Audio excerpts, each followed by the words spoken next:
Okay, let's see if I can remember how to do this. Hello, everybody. Feel free to leave your cameras on or off, whichever is more comfortable for you. But we'll go ahead and get started. Some other folks might join us as we're going. But just want to say hi to all of you. I'm Nancy Zastudil.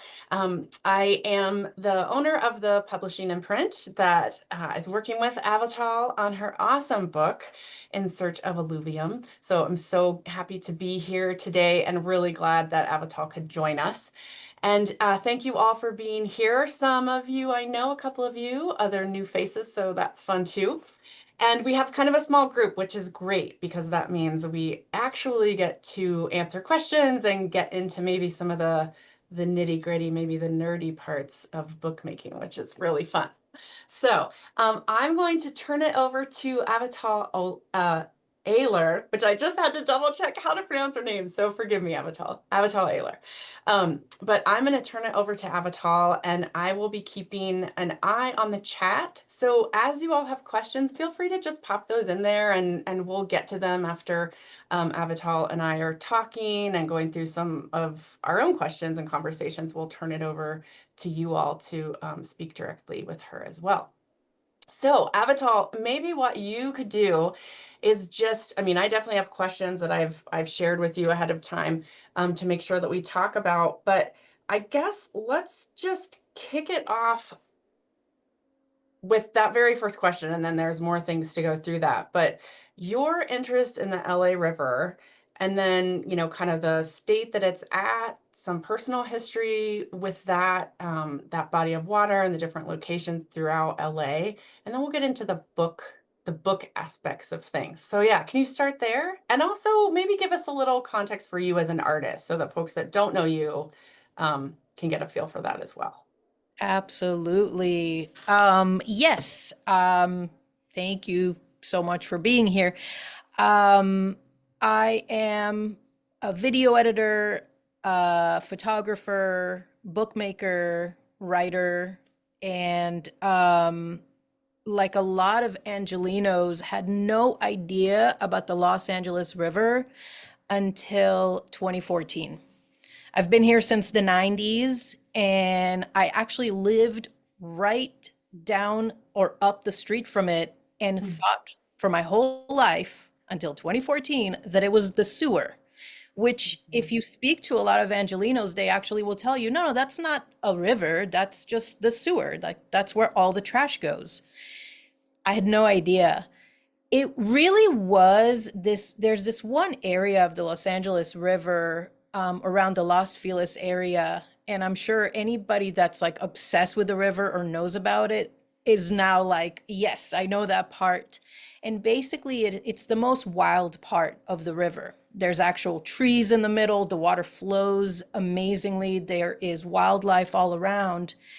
And I just kind of happened upon it one rainy like afternoon, and I literally for myself discovered the river that day and was like, I cannot believe that I've been living up the street from something so incredible and know absolutely nothing about it.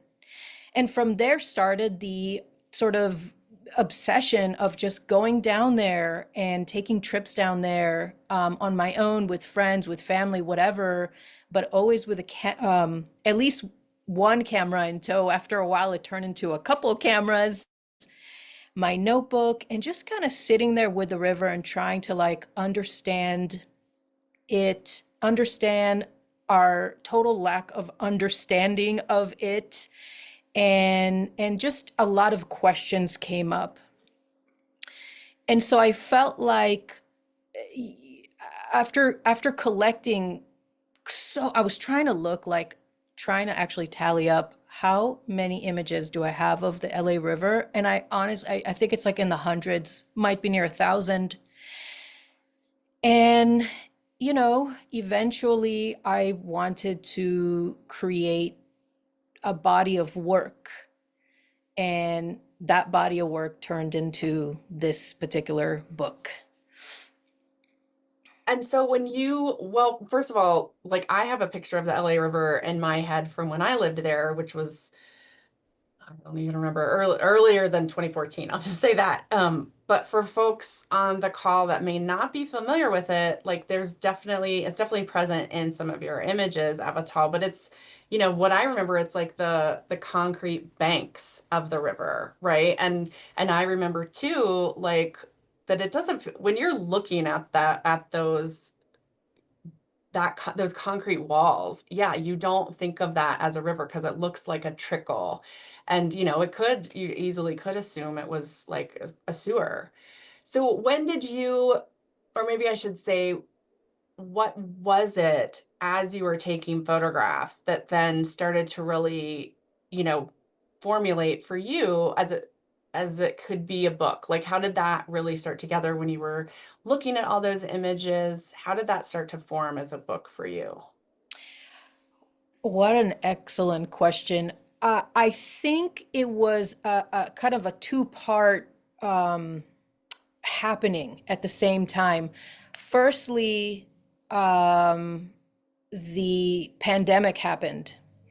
And with the pandemic, we got all these, much like this, bunch of Zoom, right, presentations of books, and all of a sudden, the world of bookmaking and specifically art bookmaking opened up from all over the world.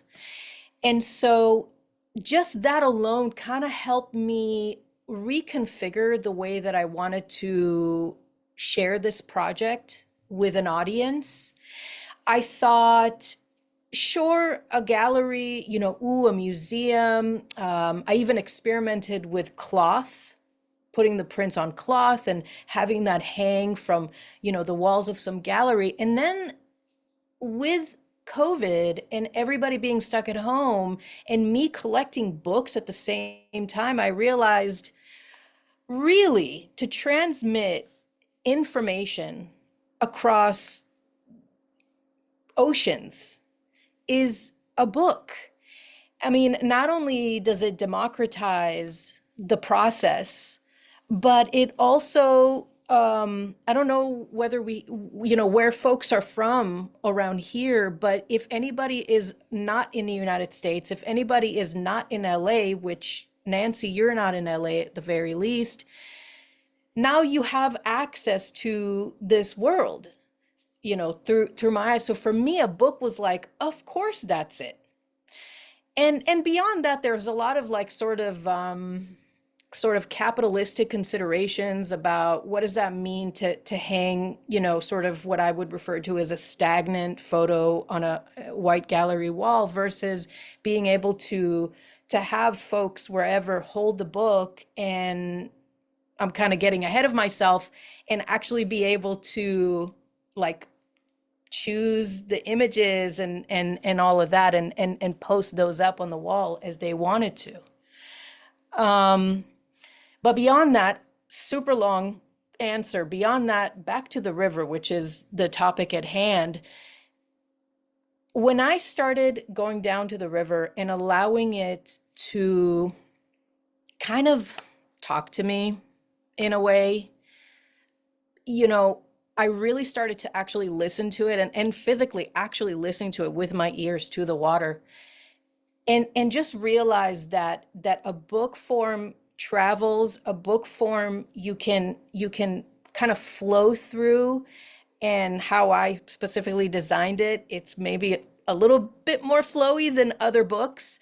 And so it just kind of all gelled together with the subject matter of the water. I'm wondering, well, I see a copy of the book right there on your desk.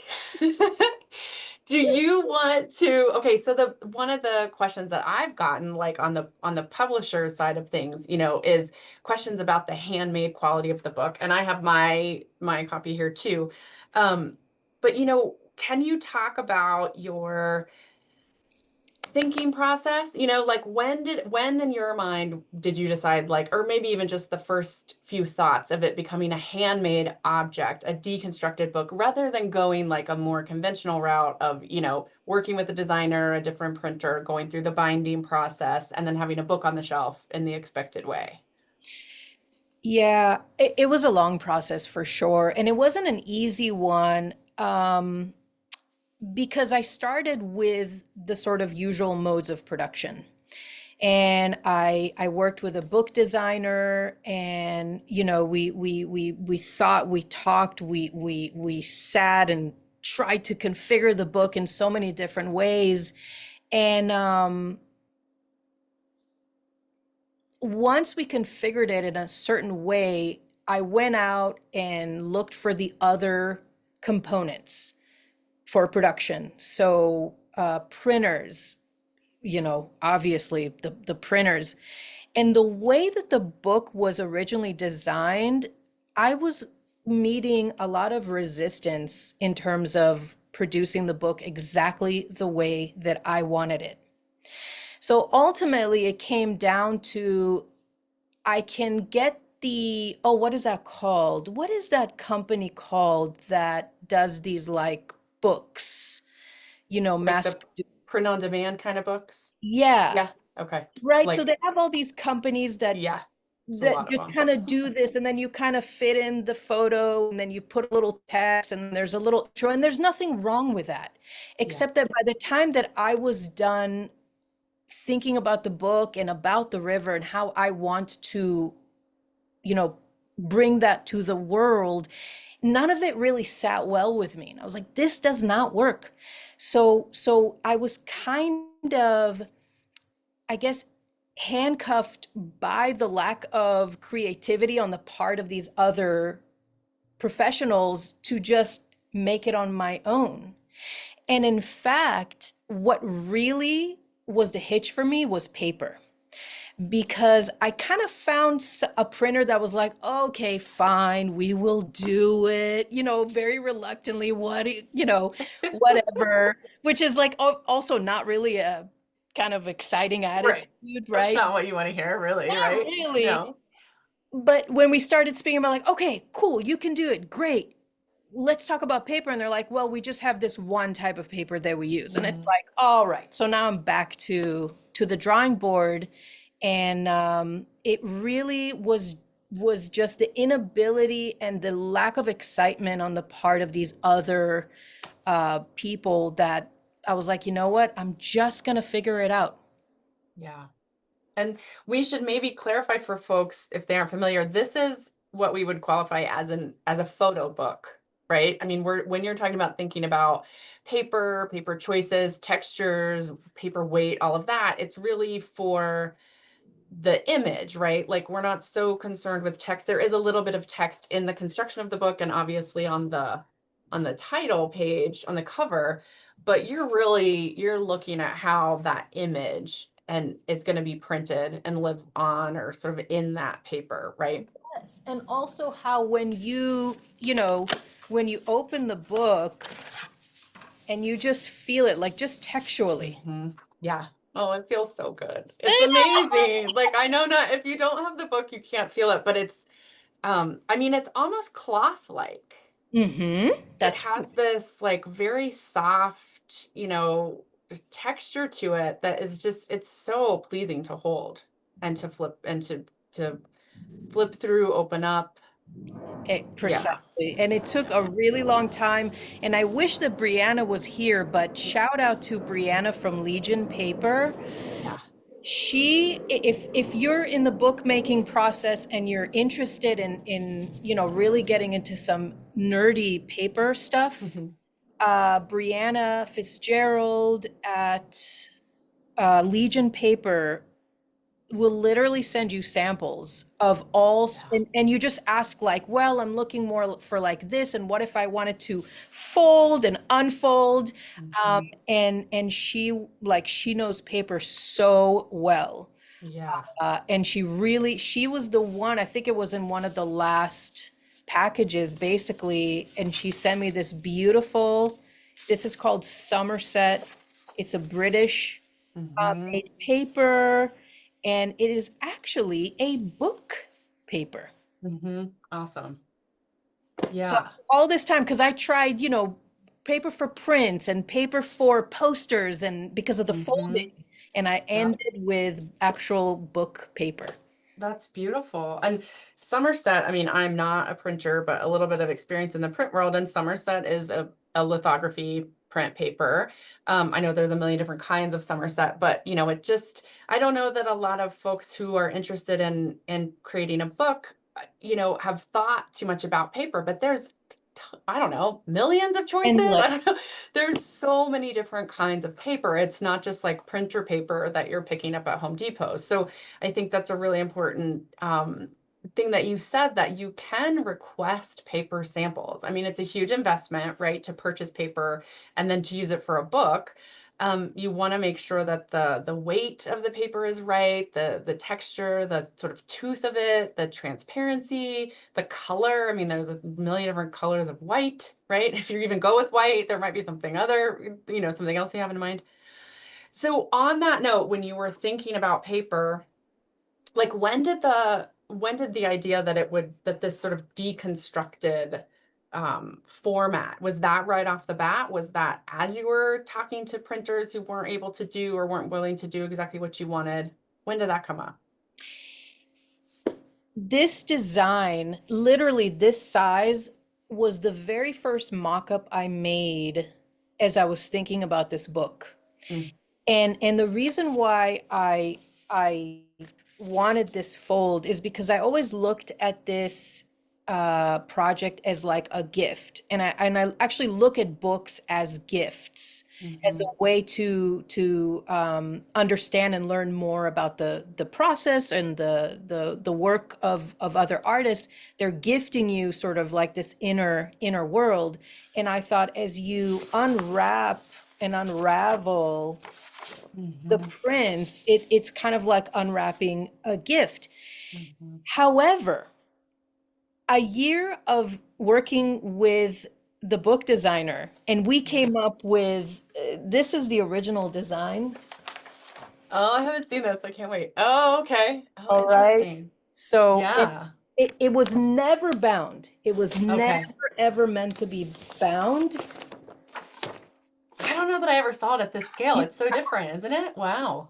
Totally Okay. different, but it was meant to be these huge Yeah. posters. Yeah. And after speaking with printers and money considerations, I Mm. came back to exactly this Hmm. size. And Yeah. what was so beautiful about it is this notebook. I couldn't find it. I wish I could have found it for this Oh. talk right now, because you would see that it's exactly this size. Yeah. It's a notebook. It was a little notebook that I carried in my back pocket every time I would go down to the LA River. One of the printouts actually has notes from the Yeah. notebook itself. And it was like, you know what? This can travel. This book can Yeah. travel if need be. This Yeah. thing cannot travel. This is Mm. like a big thing. Mm-hmm. So it was a roundabout way of getting back to the my original idea. But the idea was always an unbound book. Mm-hmm. And the reason for it is because I feel like books, photo books for me, art books for me, are a way into an artist's work. I am not in the market. I'm priced out of the market of Mm. buying prints. And so a book gives people the ability to have that work. And oftentimes I thought about literally cutting up a book and, cutting up the image and putting it on a wall. And then I thought, Mm-hmm. well, why don't I just give whoever wants this book, whoever has this book, the ability to do exactly that? Mm-hmm. So not only can you, go through the book as you please, creating your own story, you can take a print. You have to choose a side, unless you have Right. a Yeah. double-sided frame, and Yeah. frame it. Mm-hmm. Mm-hmm. So now you Yeah. also have prints of mine. Right. Right. And I was like, this is freedom. Like, this is total Mm. freedom. Mm-hmm. Mm-hmm. I love to hear that all about I mean, I've heard some of it before, but every time you describe it, it's say something new that, or I pick up something new, I guess I should say, that sticks in my mind. So, can you tell us a little bit more about like the image selection for the book? Because, thinking of yeah, I think close to 1,000 images, and I think did you take video down there as well and audio recordings and things? How did you play editor to decide what ends up in the book? Because you could have included them all, as far as I'm concerned, I mean, except for price, maybe. Oh, except for price and making it And myself. make it right, which we haven't talked about the actual making yet. So yeah. Yeah, thank God I had Helen, the book Mhm. designer, who really played more of the editor role at the end of the Okay. day. So while I didn't end up going with her incredible design, she tremendously helped me really narrow down. We started out with walls of images, Mm. and I printed out on little 4x6 crappy glossy prints, and I just Mhm. stuck them on the wall and slowly, very slowly, went through the process of selecting these. To this day, I don't know that I made the right choices. Oh, sure, right. But at a certain point, you just have to kind of be like, these are the choices. This Let's is just it. go with them. Totally. And so I think it speaks to, if you have another pair of eyes that you can have on your work, highly, highly recommend. And B, I'm not sure that this is over. Hmm. I'm not sure that there won't be other, future iterations. They may or may not look like this, but, more Yeah, stories from me about the LA River. totally.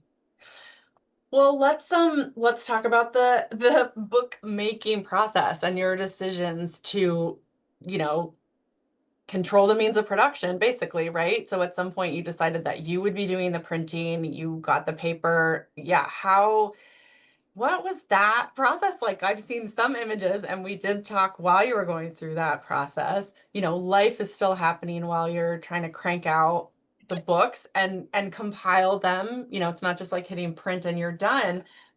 Again, for folks who don't have the book or who haven't seen it, the book itself comes in this case, I'll call it. So, Avital, you made all of this, right? You compiled the whole thing. I compiled the whole thing. I designed the whole thing. I troubleshot the horrific printer that is an Epson. Highly not recommend to anybody.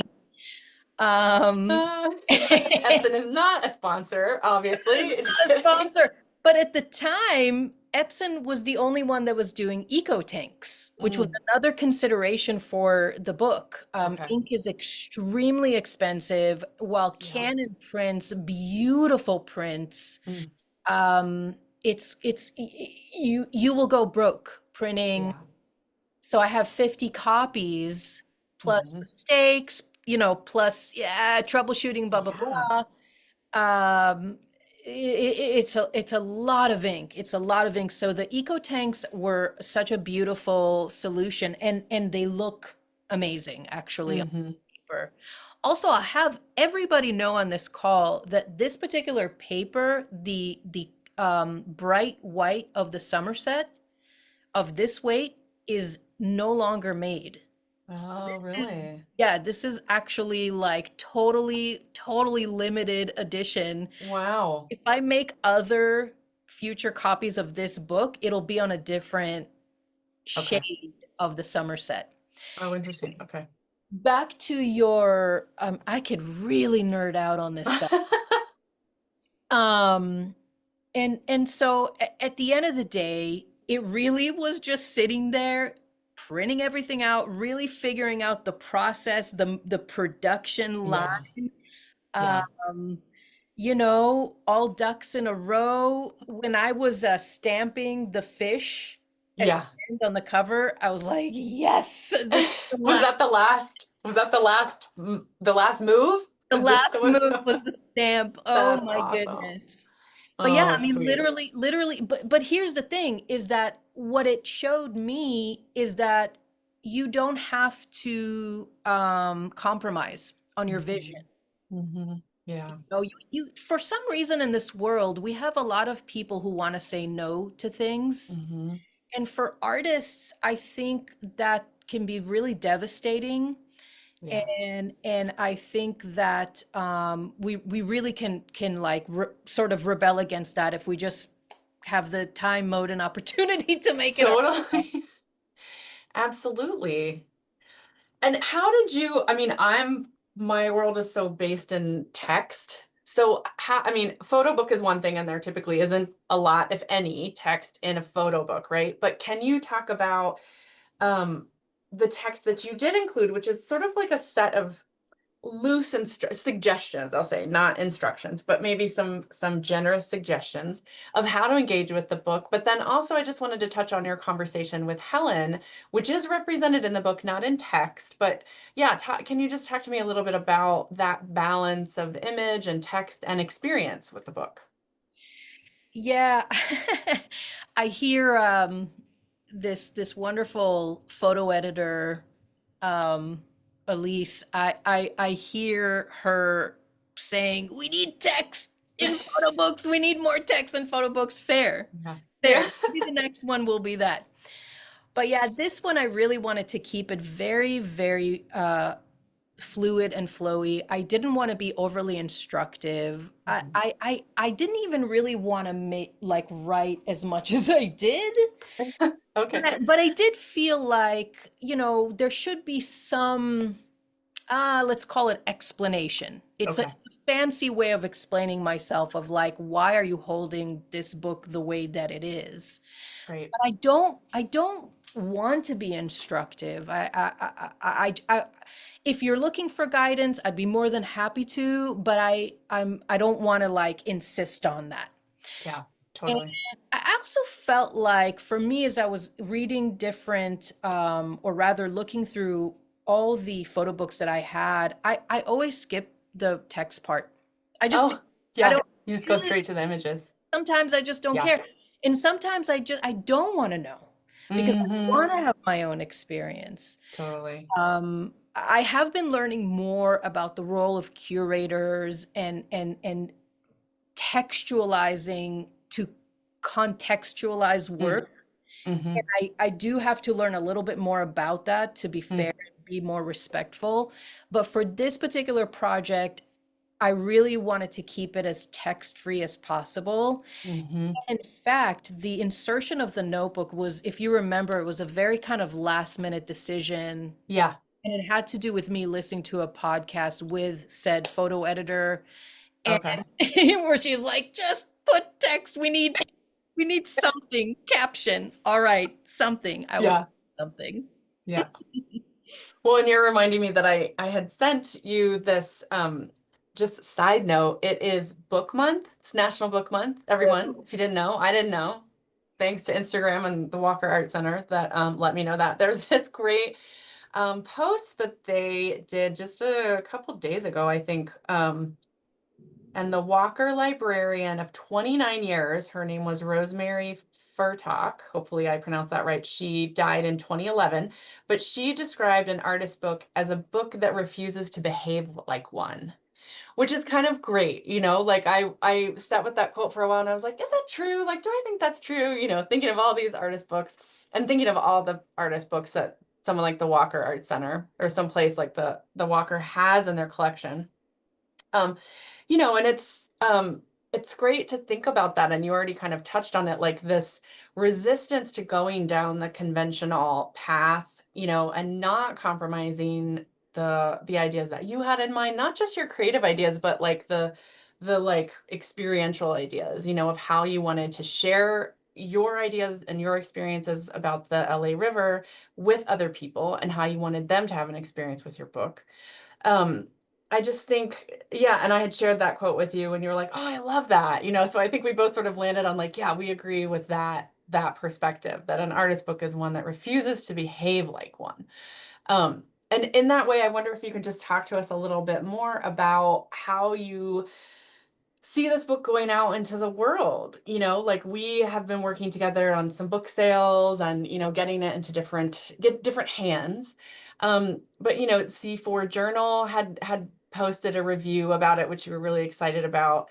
Yeah, what other thoughts are coming into your mind as you're seeing the book going out into the world, and kind of what will its life continue to be, do you think? Do you hope? Yeah, hope. I really hope that it will make folks just kind of think about books in a different way. At its Mm, most base level, from a design perspective, like mm, it just doesn't have to be one specific certain way. And I mean, yeah. we're seeing a lot of that, not only from the wonderful Walker Art Center post that you had shared with me, but we really are seeing books go wild right now. They are going Yeah. wild, which is Yeah. beautiful and lovely. Beyond that, I think I really hope that it makes people think about water and kind of what water does to incorporate things into itself Yeah. without judgment. That's my most Mhm. like kind of Buddhist way of looking at the work of like, Mhm. I came to the river with a lot of preconceived notions. I looked for like I had a very cynical perspective about like trash and Mm. what humanity looks like at this like sewer area. And when I Mm. really just sat with the water, I saw it like collect shirts and oranges and fish and whatever all equally, just kind of embrace it into itself. And I thought, if that's not just a gorgeous metaphor for just humans to reflect on for a second, Yeah. you know beautiful. And then see, as far as the life of this book, I would love to for people to actually like have a print of the month or the Mm. year or biannually or whatever, where they're like, ooh, I want to see the fish now, over my desk, or ooh, Yeah. I want to see the blue water flowing Mhm. with the yellow hints, and just sort of kind of staring at it as if you're staring at like what do they call those, like those animal totem cards, and you Oh, stare yeah. at it, like trying to figure out, ooh, what are the messages, Yeah. just something sort of a meditative image, but one that is fluid like the water and like this book where you could keep changing it. Yeah. Yeah. That's beautiful. And it just, it reminds me, like I'm looking at the couple bookshelves I have here, and so often we get a book and all good intentions, but it goes on the shelf and it stays there, right? So I do love the idea of very consciously, having that image change and be present in your life. We do have one question, Ruth. I told Avital that you'd have a question, Ruth. I knew it.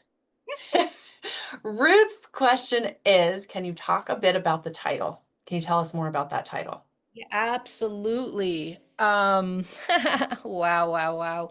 So, of course, as any artist does, when you're delving into a subject, you read as much as you can about it. You discuss it with different communities. Like LA River X is a wonderful community on Instagram to get to know the river through. Um, and you try to study up and understand what it is that you're looking at. In my studies, someone referred to it as an alluvial path. And Mm-hmm. I, first of all, that word just stuck with me. It's such a Mm, beautiful word. And so I started researching and going down this rabbit hole of what the hell is alluvial, and I came to the definition of alluvium, which is basically um, discarded, like small matter that gets trapped in the water, and then the water just kind of sweeps it along with mm, wherever it travels, wherever it mm, goes. And In Search of Alluvium is sort of my way of communicating that, I'm kind of always looking like the river for things that I can incorporate into my life, and that there's really nothing at the end of the day that we as people who sense the world around us that take into ourselves that don't carry it. So we're Oh, interesting. carrying all of this Mhm. stuff with us. And I guess the question is like, how do you carry this stuff with you? That's beautiful. Hmm. I don't think we had really gotten into that depth of the title. That's great. John, you have a question. Yeah, hi, Avital. I'm John Christensen. I teach and do research at UCLA and am very involved with stuff on the river. And so, probably know it too well in many ways. But, and I sort of think of the river as, there's 51 miles of the river. And so, there's at least 51 different stories and places, probably actually many, many more. Um, and that there'll be experiments, as many experiments in transforming the river, now and in the future. Um, I'm curious, you know, love the book, love unfolding it and flowing through it. But I'm curious, most of the discussion so far, appropriately so and interestingly so, has been about bookmaking. I want to ask you, I think there's so many different versions of the LA River, and I wouldn't want to impose any one. So I'm curious, after this experience, in that you said what the river was like before you started the project. I wonder what's the river to you now that you've done this? What a beautiful question. And exactly that is the sentiment. That question is actually an open-ended question. And I think the beautiful part about that is the river is so many different things at so many different times. So even to yourself, as you go down to the river, maybe a month from now, it'll be completely transformed than what it was a month before. And it also depends on what you bring into it, right? Where you're coming from that particular day. So I think to answer your question without really answering it, the river is open, and that's what I learned. That's the beauty of it. And I think that what I would love to see is more just respect of that. Because I do see, and that was one of Nancy's earlier questions that I never quite got to, that a lot of people really want to define it. They're very, very interested in saying the river is this. And I think we don't know what it is, and I don't think that it's fair for us to define it. And I think, and I wish to see it treated very much like the Pacific Ocean, where it's open to the experiences of different people. Some people surf on the ocean, some people go to read a book, some people just sit there and stare at it for a while. And so it's a source of water, it's therapeutic, and it's open. Thank you. Thank you. Thanks for that question, John. Yeah, and there's you all on the call probably know this, but a lot of artists have, done projects about and around and involving the river, all different sorts of ways. So it's always interesting to me to see how, the different perspectives of how the river exists and what's been done to it, and on and on. Lots of topics there. Ruth has another question. She says, were you inclined to follow the river from its source and or to the sea? And she also asks, where does it go to? Or is that the next book? Right, right. Yeah. I know. I did go to the beginning, which is basically around the mountains in Canoga Park. John, correct Okay. me if I'm wrong. Mhm. And so the beginning is sort of the mountains of Canoga Park, and it kind of splits right there. It's so beautiful. There's like a high school in the middle of it, and then it splits and comes together, and then it continues on its actually concretized, heavily concretized Yeah. path, and it spits out in Long Beach. I have ridiculously never been south of downtown LA of looking at the river. And you know what, Ruth? Perhaps I should do that. Maybe that is the next book Yeah. or the next series of photographs or something. Yeah. Yeah. Anyone else? Let's see. It's a, Questions? it's Oh, a, oh, yeah, go ahead, John. Yeah. it's a completely different river. Yeah. I bet. And you guys can correct me, but okay, it's been many years since I've lived in LA, but my memory of the river that's the strongest, does it go through Culver City? Like, could I see it in Culver City? Would I see the concrete banks there? It's Am I so conflating? at Culver City, the river that goes through Culver City is called Bayona Creek. Oh, okay. And it has a similar form, Okay. but it's mostly concrete Yeah. lined, but it's also like the LA River at the lower end, subject to tidal flows. And Yeah. there are places where things are growing in it and people do things and all of that. So it's Yeah. kind of similar. And interestingly, an interesting historical twist is that, the LA River I mean, the LA metropolitan area is on this great big alluvial plain that was Hmm. actually deposited by the LA River and the San Gabriel River and the Santa Ana River. And before, everything was developed and they were put into channels, because of the danger of flood and some damage, caused and make possible for development and all of that. Those rivers wandered all over that alluvial plain, which is what made it what it is. And so at one point, like even I think it was in the early 19th century, the LA River was flowing out through Bayona Creek. But then it shifted Mm-hmm. and it started and it went back to, or it, shifted again to more, it's going out through Long Beach and San Pedro. But so in a way, you could say that Bayona Creek is historically part of the LA River. Yeah. Nice. Nice. That's fascinating. Oh, that's great to know. Great. Any other questions? Any questions at all? You can put them in the chat or just unmute yourself and let us know. Anything. In the meantime, while you're thinking, oh, Ruth says, back to the bookmaking, did you fold everything yourself? I did. Yes, she There, did. She there, did. there isn't one part of this book for every single copy that I haven't personally made or touched myself. Yeah. And in fact, while I've made other books with other people, this particular book was made 100% by me. Yeah, we love that. That's really sweet. It makes it all the more special. Mary, I see your comment. Thank you so much. I'll see you later.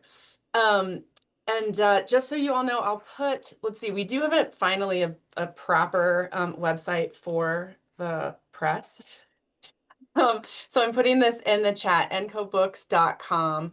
So the book is available there, and there's a discount code RIVER, believe it or not, imaginative as that is. You can put in that code and there'll be a discount if you don't have the book yet and you would like to get your own copy of it.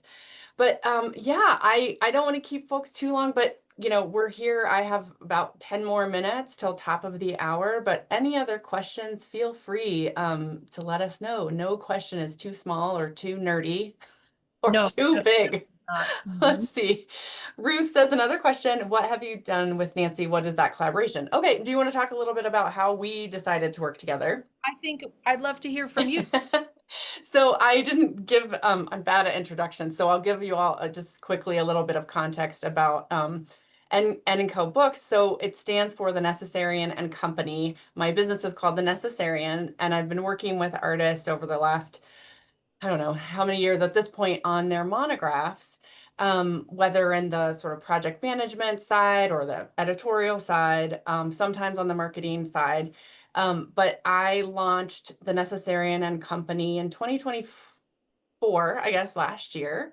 And we have a couple books in production now. We've published 2. So Avital's book is our second book. And the press, we specialize in monographs and artist authored titles. So Avital fits right into that. But maybe you have to help me remember Avital. I don't remember how we first met, but we met online. And I, badgered her a little bit, I think, to be like, oh, do you want to work together? Do you want to work together? Because, as a new press, like I can't, promise big distribution or anything like that. But I think where Avital and I connected was really just being able to be available to each other and talk through the process of publishing a book like this.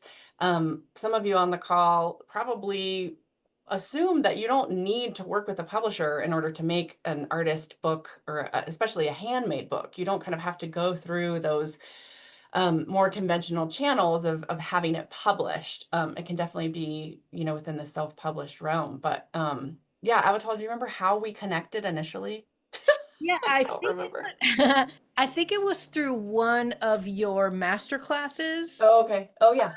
And what's interesting about this is there were a couple of people that kind of were hitting my social media. It was you and another woman, and you both kind of had a very similar track, but for some Mm. reason I was just vibing with you. And I joined your master class, and Yeah. it was a publishing master class, and I learned a lot. And I also felt like you're very kind of grounded Mm. and very practical. And I really just I think that there is a lot of self-congratulation and pretentiousness when it comes to publishing, especially with the big, more noted photo book brands. And it's like, you know what? That did not interest me. Yeah. Not with this book, and perhaps not with another book. I'm not exactly sure, but you just felt like it was all about the work with you, and it felt like the right home for my first monograph, artist made book. Yeah. So yeah, that's an excellent question, and it's been an extremely smooth working relationship. But I did want to answer a question that you asked a while ago, which Yeah. is, like, why the river? Why now? Where is it at? And it sort Mm. of touches on what I was kind of answering to John's question, which is because there are these very interested parties in like defining the river to be this, or that, I felt like I want this work to kind of give the microphone to the river and to let the river kind of like just hey, see me, just see me Mm. outside of the concrete, outside of my potential, outside of what you can get from me. um I'm just here, so it's a sort of embodiment of like what I kind of heard the river saying.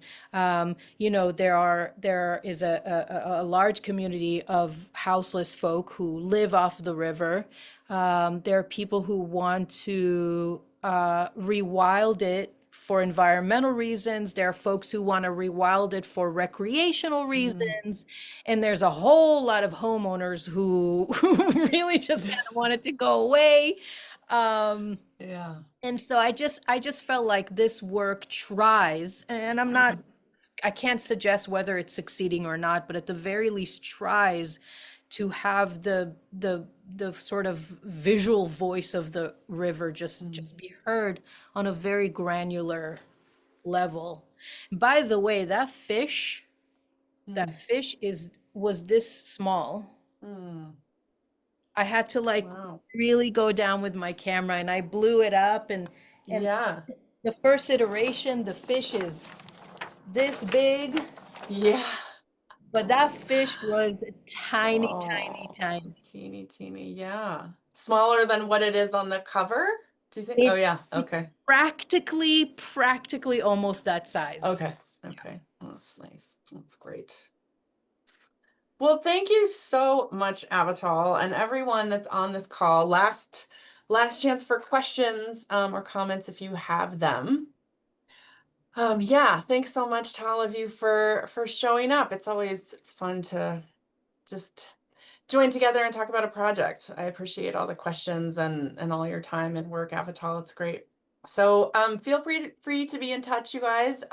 You probably have my email. You've probably gotten emails from me, but yeah, let me know if questions come up afterwards, or just visit the website for your discount code. You can use that whenever. Because yeah, we definitely want to share this book, and there's only 50 copies total, and we have been not 50 anymore. We are making our way through those books, which feels really good too. So Well, I hope our paths cross on the river someday. Absolutely. it's Yes. great. Sure. Thank you so much. Totally. Thank you. All right, everyone. Have a good afternoon. Bye.